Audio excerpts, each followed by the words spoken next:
ஏய் பிறந்த நாள்கார வந்துட்டான்டா. Happy birthday to you. Happy birthday to you. பிறந்த நாள் ட்ரீட் வையா. ஹோட்டலுக்கு போய் சாப்பாடு வாங்கிட்டு வா. நீங்கள் ஹோட்டலுக்கு கூப்பிட்டு போனோம்னா 1000 ரூபா 2000 ரூபாய்க்கு திம்பாங்க. சரி ரைட்டு, நைஸாக டீ கடையை கூப்பிட்டு போய் டீ வாங்கி கொடுத்து 200 ரூபாயில முடிச்சு விட்ற வேண்டியதான். டேய் என்ன யோசிக்கிற? டீ கடைக்கு போமா, டீ குடிக்குமா?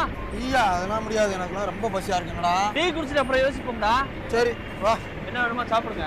சரிடா சரிடா. ஏய் பிறந்த நாள்காரா இவனா? இந்த வரேண்ணே. வடை எடுங்க.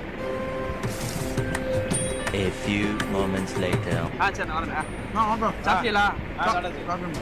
திரும்ப வந்து இந்த சாப்பாடு பாலாம் வாங்கிட்டு இருக்கக்கூடாது, செலவு காசு ஒன்றும் இல்லாமல் இருக்கு. அண்ணே மொத்தம் எவ்வளோண்ணே? என்னென்ன சாப்பிட்டியா? மாப்பிள்ள 20 வடை, 20 கோண்டா, ஒரு டீ, ஒரு காஃபி, ஹார்லிக்ஸ், பூஸ்ட், அவ்வளோதான். மொத்தமாவா? நான் மட்டும் மாப்பிள்ள.